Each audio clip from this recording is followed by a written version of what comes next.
Hey guys, Sachin Saxena here. Welcome to IT वाले भैया। और आज के इस वीडियो में हम बात करने वाले हैं लूप स्टेटमेंट के बारे में। तो हम लोगों ने कंट्रोल फ्लो स्टेटमेंट पढ़े, उसके आगे हम लोग आज आ रहे हैं लूपिंग पर। सो लूपिंग बेसिकली होता क्या है, तो आपने एक वर्ड सुना होगा LOOP, लूप। सो इसी को ही हम बोलते हैं लूप। ये समझ ही गए होगे, मतलब ज़्यादा हो गए।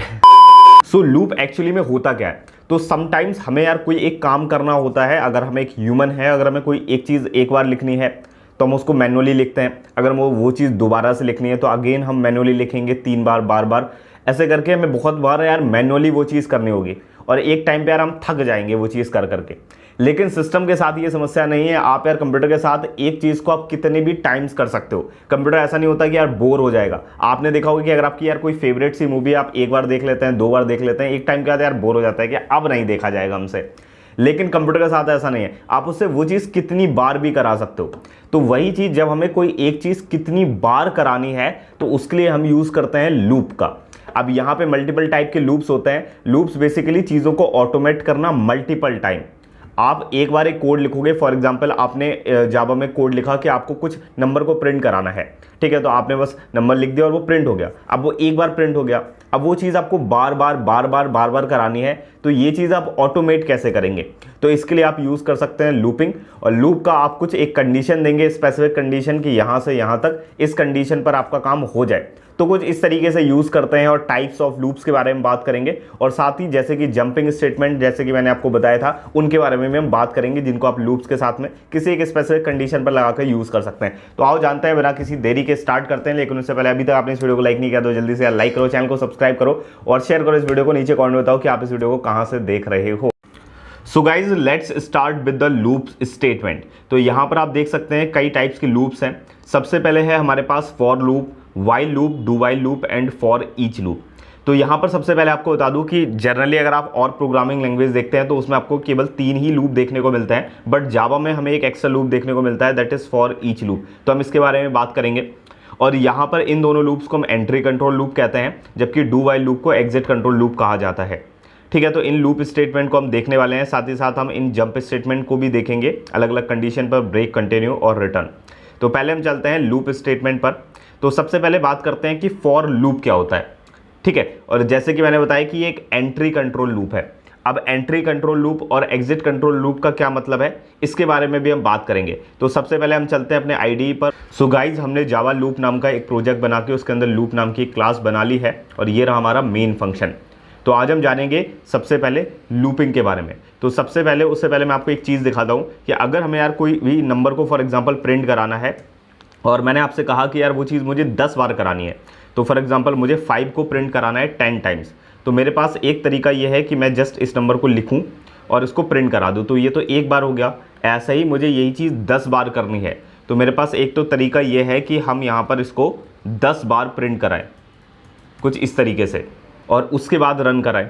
तो देख सकते हैं कि ये हमारा देखिए 10 टाइम्स प्रिंट हो चुका है। लेकिन क्या ये एक सही अप्रोच है? हम यहाँ पर चीज़ों को डुप्लीकेट कर रहे हैं, और प्रोग्रामिंग में डुप्लीकेसी जो है वो एक तरीके से पाप बोला जाता है। तो ये चीज़ भाई, ये पाप नहीं करने का, क्या नहीं करने का, पाप नहीं करने का। तो यहाँ पर हमें क्या करना है, हम कुछ ऐसा अप्रोच लगाएंगे जिसके थ्रू कि हम भाई अपने काम को आसानी से कर पाएँ और हमें ज़्यादा कोड भी ना लिखना पड़े। तो यहाँ पर आता है लूपिंग, तो जो कि आपके काम को ऑटोमेट करेगा, और 10 बार के आप जितनी बार प्रिंट कराना चाहें उतनी बार आप प्रिंट करा सकते हैं। तो उसके लिए सबसे पहले हम जानने वाले हैं फॉर लूप। उससे पहले फॉर लूप का मैं आपको सिंटेक्स बता देता हूँ कि फॉर लूप यार किस तरह से काम करता है। सिंटेक्स देना होता है, सबसे पहले आपको फॉर लिखना होता है। उसके बाद यहाँ पर आपको एक इनिशियलाइजेशन कंडीशन देनी होती है, आखिर कहाँ से स्टार्ट हो रहा है, और उसके बाद कंडीशन एक देनी होती है। और उसके बाद आपको यहाँ पर अपनी बॉडी के अंदर जाना होता है। कंडीशन चेक होने के बाद बॉडी के अंदर आप आ जाते हैं, और बॉडी के बाद जैसे ही बॉडी को कंप्लीट करते हैं, अगेन आप यहाँ पर आते हैं और इंक्रीमेंट या डिक्रीमेंट करते हैं। और उसके बाद फिर से अगेन कंडीशन को चेक किया जाता है, फिर से बॉडी में जाते हैं, अगेन इंक्रीमेंट या डिक्रीमेंट होता है, फिर बॉडी में जाता है, एंड सो ऑन प्रोसेस चलता रहता है। अब यहाँ पर आपको मैंने बताया था कि जावा फॉर लूप जो है वो एक एंट्री कंट्रोल लूप है। एंट्री कंट्रोल लूप का मतलब ये है कि आपके बॉडी में जाने से पहले कंडीशन को चेक किया जाएगा। अगर कंडीशन फॉल्स हो जाएगी, अगर ये कंडीशन ट्रू नहीं होगी, तो इस बॉडी के अंदर नहीं जाएगा। और वैसे ही हम यहाँ पे इंक्रीमेंट या डिक्रीमेंट कराते रहते हैं, और एक टाइम ऐसा आएगा कि हमारी कंडीशन फॉल्स हो जाएगी। तो जैसे ही कंडीशन फॉल्स होगी वैसे हम इस बॉडी से बाहर निकल जाएंगे। ठीक है, तो इस चीज़ को हम जल्दी से समझ लेते हैं कैसे होता है और फिर इसको मैं आपको एग्जाम्पल से भी बताऊंगा। सिंपल सा मैं अभी जस्ट यहाँ पे एक रैंडमली एग्जांपल ले लेता हूँ। मान लेते हैं कि आपके पास कोई एक नंबर है, उसकी वैल्यू अभी है 1। तो मान लेते हैं कि यहाँ पर एक नंबर है और यहाँ पर इस 1 को हम एक कंडीशन दे देते हैं कि क्या 1 जो है वो छोटा है 5 से, और उसके बाद यहाँ पर हम इसको कराएंगे इंक्रीमेंट। यहाँ पर जस्ट मैं ऐसा रफ आपको बता रहा हूँ, अब यही चीज़ हम प्रैक्टिकली आगे अभी एग्जाम्पल से भी देखने वाले हैं। सो सबसे पहले आप देख रहे हैं और यहाँ पर हम क्या कर चाहते हैं कि इस वैल्यू को हम यहाँ पे प्रिंट कराते रहेंगे। यहाँ पे हमें क्या कराना है, प्रिंट कराना है वैल्यू को। ओके, तो सबसे पहले क्या होगा, सबसे पहले यहाँ पर हमारे पास था 1। ओके, 1 हमारे पास था। 1 के बाद क्या होगा, मैंने दूसरा प्रोसेस बताया, इनिशियलाइजेशन हुआ सबसे पहले 1, उसके बाद प्रोसेस चेक हुआ, कंडीशन चेक हुआ, क्या 1 छोटा है 5 से, तो आप बोलेंगे हाँ 1 छोटा है 5 से। उसके बाद जैसे ही 1 छोटा है 5 से, ये कंडीशन ट्रू हो गई। ये कंडीशन अगर सही है तो यहाँ पर नेक्स्ट लाइन में आ जाएगा, नेक्स्ट इसके स्कोप में आ जाएगा और यहाँ पर हमने बोला है कि हमें प्रिंट करा देना इस वैल्यू को। तो हमारा आउटपुट में क्या आ जाएगा, सबसे पहले हमारा जो आउटपुट आएगा वो आएगा 1। ठीक है, लेकिन अभी वो लूप से यहाँ से बाहर नहीं निकलेगा, बल्कि अब इसके बाद जैसे ही जाएगा अगेन अब वो यहाँ पर इस कंडीशन पे आएगा। यहाँ पर हम इंक्रीमेंट या डिक्रीमेंट कुछ भी कर सकते हैं। तो यहाँ पर फॉर एग्जांपल हमने इंक्रीमेंट किया है, मतलब कि जो ये इनिशियलाइज हुआ था जिस वैल्यू से, उसमें हम कुछ जोड़ देंगे, वो हमारे ऊपर रहता है। जनरली हम प्लस प्लस करते हैं तो 1 जोड़ देते हैं। तो अब जो यहाँ पर I1 था, अब वो कितना हो गया, अब वो हो चुका है 2। ठीक है, तो अब वो हो चुका है 2। तो अब यहाँ पे अगेन चेक करेगा, अब 1 नहीं रहा, अब यहाँ पे क्या हो चुका है, 2 हो चुका है। अब वो चेक कर रहा है कि क्या 2 लेस देन 5 है, हाँ 2 लेस देन 5 है, वो फिर से प्रिंट कर देगा। तो अब 1 प्रिंट किया था, उसके बाद यहाँ पे 2 प्रिंट करेगा, अगेन ऊपर जाएगा, फिर से इंक्रीमेंट होगा और अब जहाँ पे 2 था उसकी जगह पे अब कितना हो जाएगा, 3 हो जाएगा। और अब यहाँ पर कंडीशन फिर से चेक होगा, तो इस बार 3 से चेक किया जाएगा 5 को और फिर से वो प्रिंट कराएगा, हाँ 3 छोटा है 5 से, तो वो प्रिंट करा दे, अगेन 3 प्रिंट हो जाएगा। फिर इस तरह से फिर से यहाँ पर जैसे ही यहाँ से ख़त्म होगा वो अगेन इस इंक्रीमेंट पर जाएगा और 3 की जगह हो जाएगा 4। क्या चेक करेगा, 4 लेस देन 5 है, हाँ बिल्कुल है, फिर से वो प्रिंट कर देगा 4। और जैसे ही फिर से ये कंप्लीट होगा वो अगेन यहाँ पर जाएगा और यहाँ पर इस बार हो जाएगा 5। तो आप देखेंगे क्या 5 छोटा है 5 से, नहीं 5 बराबर होता है। हमने बोला है 5 छोटा होना चाहिए तभी ये कंडीशन ट्रू होगा, लेकिन ये कंडीशन फॉल्स हो गई। जैसे ही कंडीशन फॉल्स हो गई वो लूप से बाहर निकल जाएगा और यहाँ पर आउटपुट में हमें ये 1 2 3 4 मिल जाएगा। कुछ इस तरीके से काम करता है। तो चलिए अब हम एग्जाम्पल से देख लेते हैं कि ये कैसे काम करता है। एक एग्जाम्पल देख लेते हैं जिसमें हम प्रिंट कराएंगे 1 से 10 तक। तो सबसे पहले हमने फॉर लूप लगाना है और उसके बाद जैसे कि मैंने आपको बताया कि सबसे पहले कंडीशन होती है इनिशियलाइजेशन कंडीशन, मतलब कि आपको यहाँ पर वेरिएबल को इनिशियलाइज करना है। तो एक हम वेरिएबल बना लेते हैं, एक आई वेरिएबल, बहुत ही प्रसिद्ध वेरिएबल माना जाता है, जनरली हम वही लिखते हैं इनिशियलाइजेशन के लिए। तो हमने एक आई वेरिएबल बना लिया जिसकी वैल्यू इस समय 0 है। आप 0 1 2 5 कुछ भी दे सकते हैं, जो आपकी मर्जी हो। फिलहाल हमें 1 to 10 प्रिंट कराना है तो बेटर होगा कि हम यहाँ पे 1 लिख लें। आई की वैल्यू हमने 1 इनिशियलाइज करा ली। उसके बाद हमें कंडीशन देनी है। कंडीशन चेक करेगा कि आई की वैल्यू कहाँ तक हमें चेक करना है, आई की वैल्यू हमें 10 प्रिंट कराना है। तो यहाँ पर हमें क्या करना है, आई को लेस देन चेक करना है 10 तक। तो इसके लिए हमेशा एक ज़्यादा नंबर प्रिंट करना है ताकि कंडीशन चेक कराना है ज़्यादा नंबर तक, i+1 जहाँ तक हमें नंबर देना है उसके एक ज़्यादा तक, ताकि वो कंडीशन हमारी चेक हो जाए।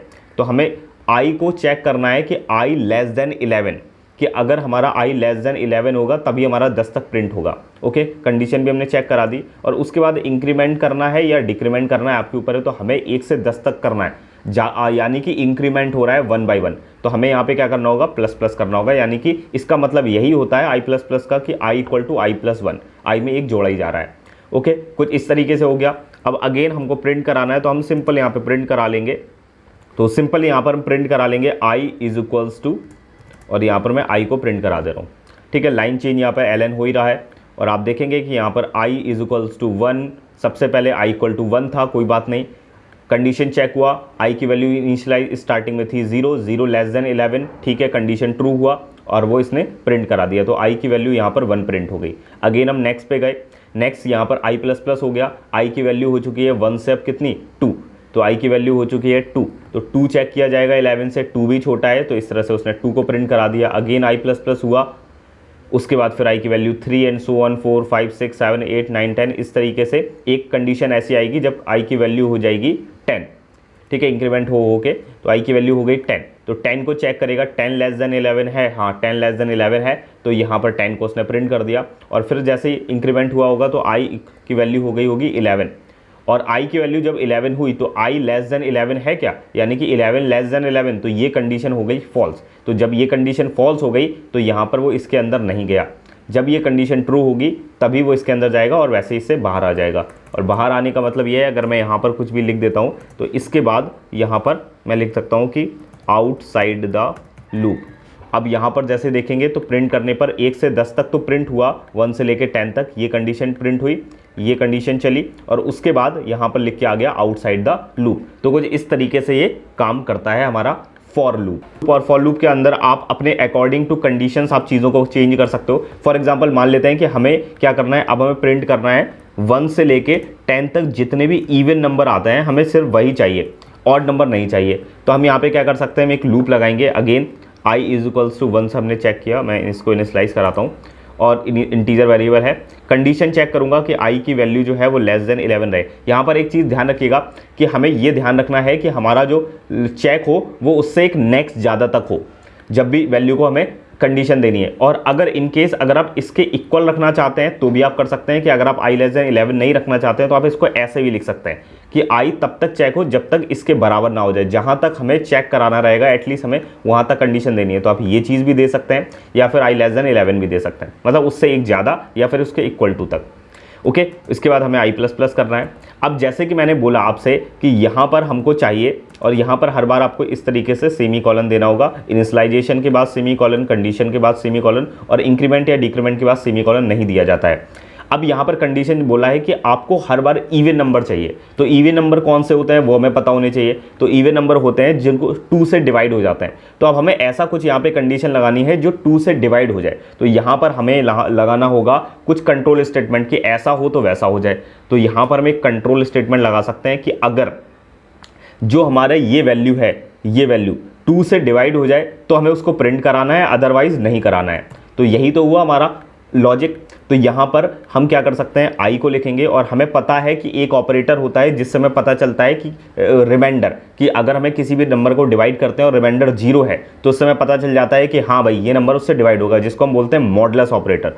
तो हम इसको कुछ इस तरीके से लिख सकते हैं, अगर i मॉडुलस 2 और हमें इसको चेक कराना है तो कंडीशन के लिए ये ट्रू होगा या फॉल्स, तो चेक करने के लिए हम डबल इक्वल टू लगाते हैं। तो i मॉडुलस 2 इक्वल टू 0 कि 2 से डिवाइड करेंगे जब हम i को, और अगर हमारा रिमाइंडर 0 आता है तो इसका मतलब वो क्या हो गया, वो एक इवन नंबर हो गया, बिल्कुल हो गया। तो हम इसको यहाँ पर प्रिंट करा सकते हैं। तो हमने यहाँ पर इसको प्रिंट करा दिया। तो हमने यहाँ पर लिख दिया i इज इक्वल्स टू, और यहाँ पर हम i को प्रिंट करा दे रहे हैं। तो हम इसको चेक करेंगे और सबसे पहले प्रिंट कराएंगे। तो आप देख सकते हैं सारे जो भी 1 से लेकर 10 के बीच में जो भी इवन नंबर्स हैं वो यहाँ पर आ चुके हैं। तो सबसे पहले कंडीशन चेक हुई i इक्वल टू 1, 2 i की वैल्यू इस समय 1 है, तो 1 10 से छोटा है या बराबर है, 10 से छोटा है, कंडीशन आगे बढ़ गई, मतलब कंडीशन ट्रू थी। अब यहाँ पर चेक हुआ कि कहीं i जो है यानी कि 1 का अगर हम 2 से 1 का डिवाइड करते हैं तो क्या रिमाइंडर 0 आता है, नहीं आता है। तो उसने इस चीज़ को चेक ही नहीं किया, वो आगे बढ़ गया, यानी कि यहाँ पे आ गया, इसके बाद आगे बढ़ गया। यहाँ पर जाने के बाद वो अगेन i++ हुआ, i++ यानी कि i की वैल्यू हो गई इस समय 2, तो 2 लेस देन इक्वल टू 10, हाँ भाई कंडीशन ट्रू है, फिर से इसमें जाएगा, क्या 2 का 2 से डिवाइड करने पर रिमाइंडर 0 आता है, बिल्कुल आता है। तो उसने प्रिंट कर दिया i इक्वल टू 2।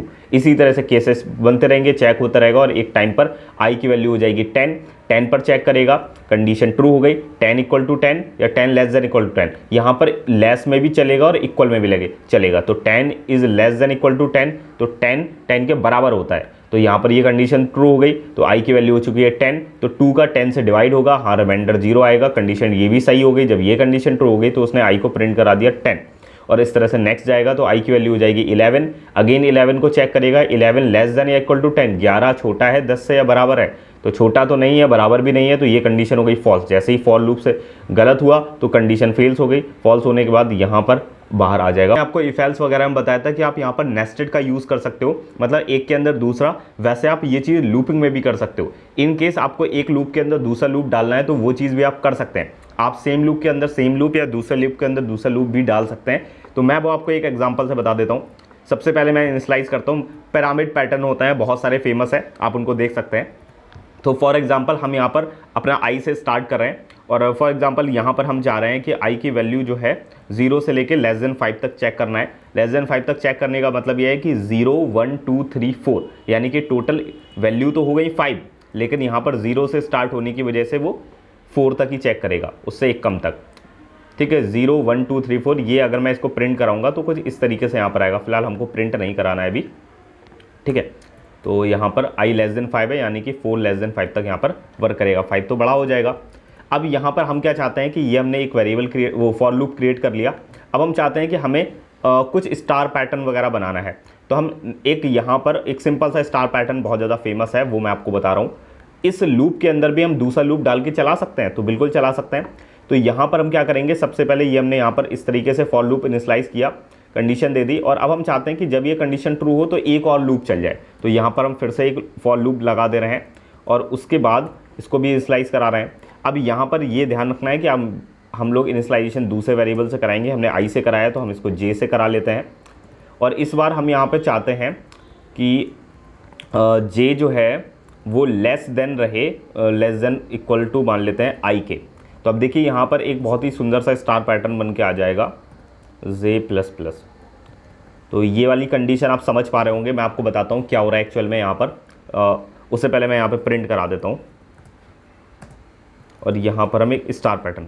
अब यहाँ पर एक चीज़ है कि अगर हम इसमें ln लगा देंगे तो ये लाइन बाय लाइन चला जाएगा और नेक्स्ट लाइन होता रहेगा और वो सारे स्टार एक नेक्स्ट लाइन में प्रिंट हो जाएंगे। तो इसलिए हमें क्या करना होगा, इसको यहाँ पर system.out.print यहाँ पर रखना होगा जिससे स्टार प्रिंट हो। लेकिन अगर हमें लाइन चेंज करानी पड़ेगी जैसे ये लूप खत्म हो जाए, तो उसके लिए हमें यहाँ पर इसको एक लाइन चेंज करानी होगी। तो यहाँ पर हमने ये दे दिया बिना किसी टेक्स्ट के, तो ये लाइन चेंज हो जाएगी। कुछ इस तरीके से हमारा स्टार पैटर्न प्रिंट हो जाएगा। अब मैं आपको बताता हूँ ये किस तरीके से वर्क कर रहा है। ठीक है, और ये जो ऊपर वाला होता है ये रो के लिए काम कर रहा है और ये अंदर वाला है जो है वो कॉलम के लिए वर्क कर रहा है। तो सबसे पहले समझते हैं ये किस तरीके से वर्क होगा। तो सबसे पहले यहाँ पर देखिए आई की वैल्यू 0 है, i <5 कंडीशन ट्रू हो चुकी है हमारी। कंडीशन जैसे ही ट्रू होगी वैसे ही वो इस लूप के अंदर आ जाएगा। ठीक है, ये लूप यहाँ से लेके यहाँ तक है और उसके अंदर ये लूप है। ठीक है, ये वाला लूप। तो सबसे पहले हमने i की वैल्यू 0 थी, कंडीशन ट्रू हो गई, i <5 है, बिल्कुल है, कंडीशन ट्रू है, यानी कि यहाँ पर आया। अब यहाँ पर देखें एक वेरिएबल और है j। हमने चेक किया कि j <= i, j की वैल्यू भी 0 है और i की वैल्यू भी 0 है। i की वैल्यू इस समय आप देख पा रहे हैं 0 है और j की वैल्यू भी 0 है। तो यहाँ पे चेक किया जा रहा है कि क्या j या इक्वल टू है i के।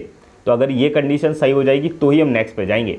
तो आप देख पा रहे हैं कि i भी 0 था, j भी 0 है, ये भी कंडीशन सही होगी। तो जब ये कंडीशन सही होगी तो उसने क्या प्रिंट कर दिया, एक स्टार प्रिंट कर दिया।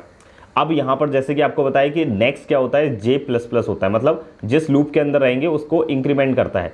तो यहाँ पर इंक्रीमेंट किया J++ हो गया, यानी कि J हो गया 1। तो अब यहाँ पर J जब 1 हो गया तो यहाँ पर आप देख पाएंगे कि अब 1 छोटा या बराबर होता है, i की वैल्यू अभी भी 0 है लेकिन j की वैल्यू 1 हो गई। तो ये कंडीशन फॉल्स हो गई। जैसे ही फॉल्स हो गई ये कंडीशन, तो वो यहाँ से लूप से बाहर निकल गया। लूप से बाहर निकलने का मतलब ये है कि उसने लाइन चेंज कर दी। लाइन चेंज हो गई मतलब अगेन वापस पहले वाले लूप में आ गया। तो यहाँ पे देखिए लाइन चेंज है तो वो सेकंड लाइन पे आ गया इस जगह पे। बट सेकंड लाइन पे आने के बाद नेक्स्ट हुआ, अब यहाँ पर ये तो पहले से 0 था तो ये i++ हो गया। तो अब ये i की वैल्यू 0 से क्या हो गई, 1 हो गई, और i की वैल्यू 0 से 1 हो गई। तो उसके बाद क्या हुआ, फिर से कंडीशन चेक हुआ कि 1 5 है, हाँ 1 5 है, तो अगेन फिर से यहाँ पे आ जाएगा। अब देखिए जैसे ही एक बार अगर लूप से बाहर निकल जाता है, दोबारा अगर उसमें एंट्री होती है तो फिर से शुरुआत से चीज़ें होती हैं।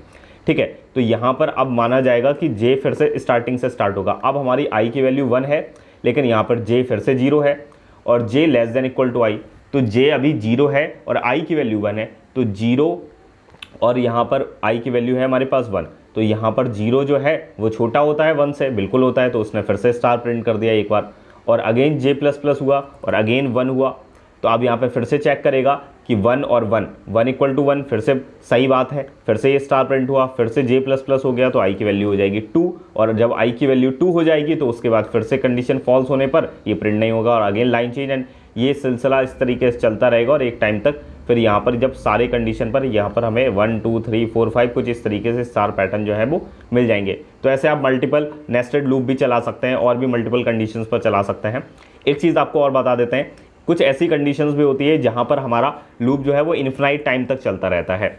जैसे कि अगर मैं यहाँ पर दे दूँ फॉर लूप और यहाँ पर मैं कुछ इनपुट ही ना कराऊँ और यहाँ पर मैं यहाँ पर मैसेज प्रिंट करा देता हूँ कुछ भी हेलो, और यहाँ पर ये एक इनफ्लाइट लूप हो गया। अगर यहाँ पर हमने कोई कंडीशन ही नहीं दी है, उसे बताया ही नहीं है कुछ करने के लिए, तो यहाँ पर क्या होगा, ये देखिए यहाँ पर हेलो हेलो हेलो हेलो ये चलता ही रहेगा, ये रुकेगा ही नहीं कभी।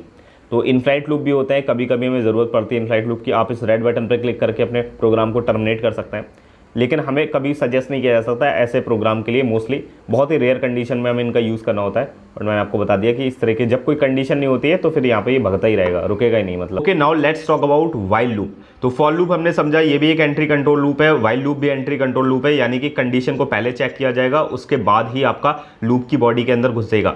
लेकिन यहाँ पर ये लूप जब एक ही काम करते हैं, मतलब एक ही काम को बार बार करने के लिए यूज होते हैं, तो ये 3 लूप क्यों है हमारे पास, तो इनको हम आगे समझेंगे कि इन तीनों लूप का क्या काम है और एग्जैक्टली कब कब आपको कौन सा लूप यूज करना है, ये चीज आपको पता होना चाहिए। तो चलिए हम व्हाइल लूप का सबसे पहले सिंटैक्स देख लेते हैं, किस तरह से व्हाइल लूप जो है वो वर्क करेगा।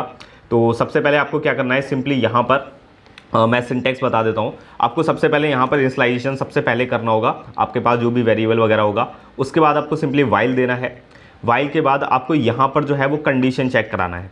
ओके, व्हाइल में यहाँ पर कंडीशन चेक होता है और उसके बाद व्हाइल का स्कोप ओपन हो जाएगा। अब इस व्हाइल के स्कोप के अंदर एग्जैक्टली आपको क्या करना है, यहाँ पर जो भी आपका स्टेटमेंट है, जो भी आपका एग्जीक्यूशन होना है, जो भी आपको स्टेटमेंट देना है, वो आप एग्जैक्टली यहाँ पर दे सकते हैं। अरे स्टेटमेंट का स्पेलिंग का ही नहीं लिख रहा बाबू, STATEMENT, ठीक है। और यहाँ पर आपको इसी कंडीशन के अंदर, मतलब इस स्कोप के अंदर ही, यहाँ पर ही आपको जो इंक्रीमेंट या डिक्रीमेंट करना होता है वो आपको यहीं पर ही करना होता है, ठीक है। तो कुछ इस तरीके से यहाँ पर ये वर्क करता है। अब इसको एग्जैक्टली देख लेते हैं किस तरीके से काम करता है व्हाइल लूप हमारा। सबसे पहले हम एक वेरिएबल बना लेते हैं नंबर नाम का, जिसको मैं अंदर हम इनिशियलाइज कर देते हैं 1।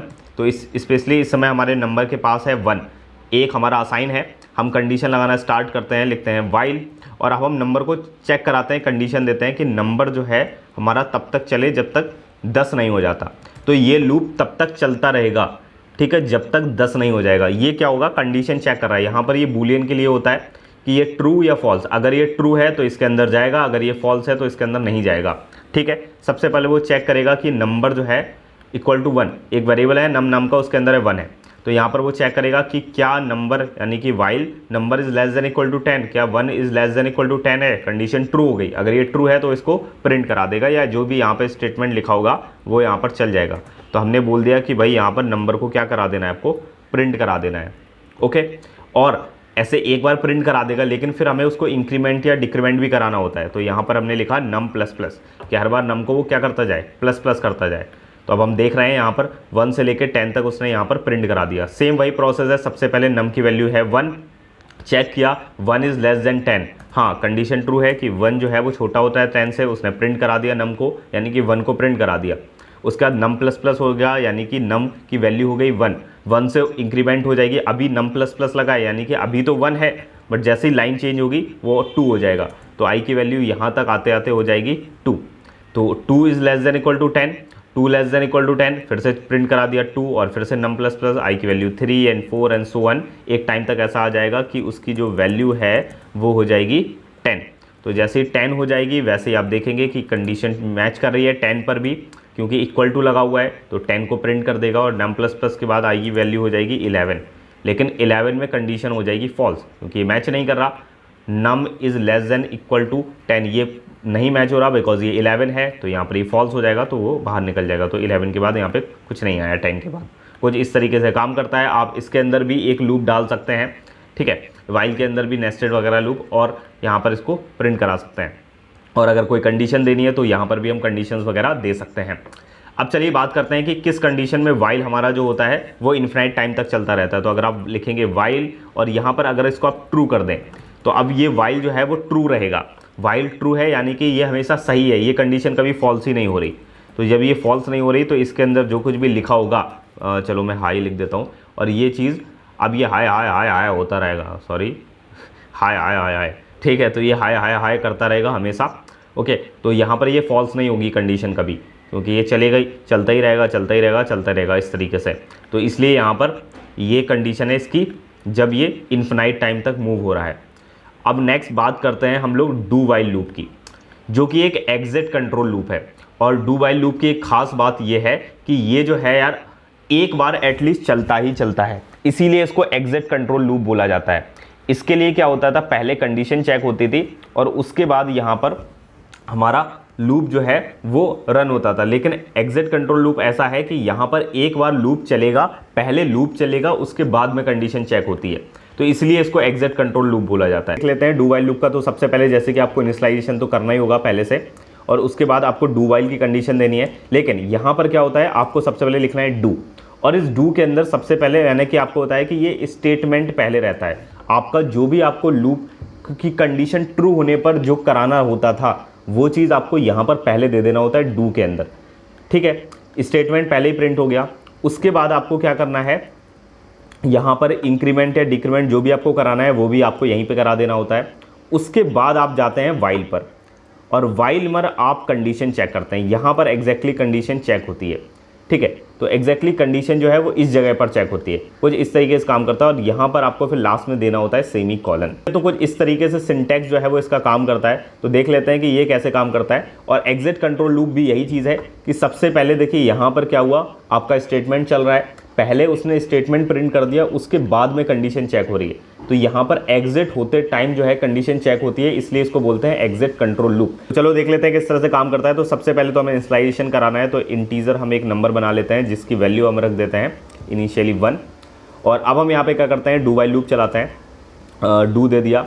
अब यहाँ पर हमको सबसे पहले स्टेटमेंट देना है, जो कि हमने बताया कि आपको प्रिंट कराने के लिए देना होता है, या जो भी आपने कराना है, कुछ भी एग्जीक्यूशन कराना है वो आपको दे देना है। तो हमने यहाँ पर दे दिया नम। ठीक है, नंबर को हमें यहाँ पे प्रिंट कराना है। अब चलो यहाँ पे कुछ कंडीशन दे देते हैं, या मतलब अब यहाँ पर हमें इंक्रीमेंट या डिक्रीमेंट कराना है। तो हमारा है नंबर प्लस प्लस, तो यानी कि 1 है तो 1 को जो है वो इंक्रीमेंट करता रहेगा। अब यहाँ पर हमें देनी होगी वाइल कंडीशन। तो देखिए आपने यहाँ पर स्टेटमेंट भी दे दिया और इंक्रीमेंट डिक्रीमेंट जो भी करना था वो भी दे दिया। और यहाँ पर अब एक्चुअली कंडीशन यहाँ पर आपको देनी है वाइल में। तो हमने वही कंडीशन दे देते हैं कि नम जो है लेस देन इक्वल टू 10 तक वो प्रिंट करता रहे। और यहाँ पर लास्ट में सेमी कॉलन जरूर लगाइए, अदरवाइज ये एरर दे देगा। अब मैं इसको काम करता हूँ यहाँ पर रन, तो आप देखेंगे कि 1 से लेकर 10 तक अगेन हमारा जो है वो प्रिंट हो चुका है। एक चीज़ और आपको बता देता हूँ कि यहाँ पर जो हम इंक्रीमेंट या डिक्रीमेंट करते हैं, यहाँ पे ऐसा जरूर नहीं कि आपको सिर्फ नम प्लस प्लस ही लिखना होता है। आप अकॉर्डिंग टू अपने प्रोग्राम के हिसाब से, आप क्या प्रोग्राम बना रहे हैं उसके हिसाब से आप चीज़ें बदल सकते हैं। यहाँ पर जैसे लिख रहे हैं नम प्लस प्लस, तो ऐसा नहीं है कि हम नम प्लस प्लस ही लिखें। हम जैसे चाहते हैं कि हम हर बार इसमें 2 ऐड कराना चाहते हैं, तो आप कुछ इस तरीके से लिख सकते हैं num equal to num plus 2। या इसको आप शॉर्ट में लिखना चाहें तो आप इसको शॉर्ट में भी लिख सकते हैं। पहले मैं आपको दिखा देता हूं। तो आप सबसे पहले आई की वैल्यू, नम की वैल्यू 1 है तो 1 प्रिंट हुआ। 1 के बाद हमने उसमें 2 ऐड करा दिया, तो 1 + 2 = हो गया 3। ठीक है, कंडीशन चेक करेगा 3 इज लेस देन 10, तो यहाँ पर 3 इज लेस देन 10, हाँ कंडीशन ट्रू है, तो यहाँ पर वो अगेन ऊपर चला जाएगा और फिर से वो प्रिंट करेगा 3 को, और फिर उसमें 3 में 2 ऐड करेगा, हो जाएगा 5, एंड इस तरह से 7 और 9 इस तरीके से। और यहाँ पर एक चीज़ आप देख पा रहे हैं कि अगर हमारी कंडीशन पहली वाली गलत भी होती है तो भी वो एटलीस्ट एक बार चलेगा। ठीक है, जैसे अगर मैं यहाँ पर कर देता हूँ नम की वैल्यू मैं कर देता हूँ 15, तो आप देखेंगे कि हमारा नंबर बड़ा है 15। अब हमने सबसे पहले देखिए क्या होगा, 15 प्रिंट होगा और चेक 15 में 2 ऐड हो जाएगा, तो हो जाएगा 17। तो यहाँ पर 17 बड़ा नहीं, 17 बड़ा होता है, और हमने यहाँ पे बोला है कि नंबर अगर छोटा हो 10 से तभी ये कंडीशन ट्रू हो, लेकिन यहाँ पर वो फॉल्स हो गई। तो यहाँ पर एटलीस्ट एक बार तो प्रिंट होगा ही होगा, एक बार तो स्टेटमेंट चलेगा ही चलेगा। तो वाइल लूप की यही खास बात है, डू वाइल लूप की यही खास बात है कि ये एटलीस्ट एक बार चलता ही चलता है और फिर यहाँ पर कंडीशन चेक होती है। ठीक है, तो कुछ इस तरीके से काम करता है। और इसको आप अगर शॉर्ट में लिखना चाहें तो आप इसको शॉर्ट में भी लिख सकते हैं, कुछ इस तरीके से नम प्लस इक्वल्स टू 2, तो भी ये सेम ही काम करेगा जिस तरीके से ये देखिए वर्क कर रहा है।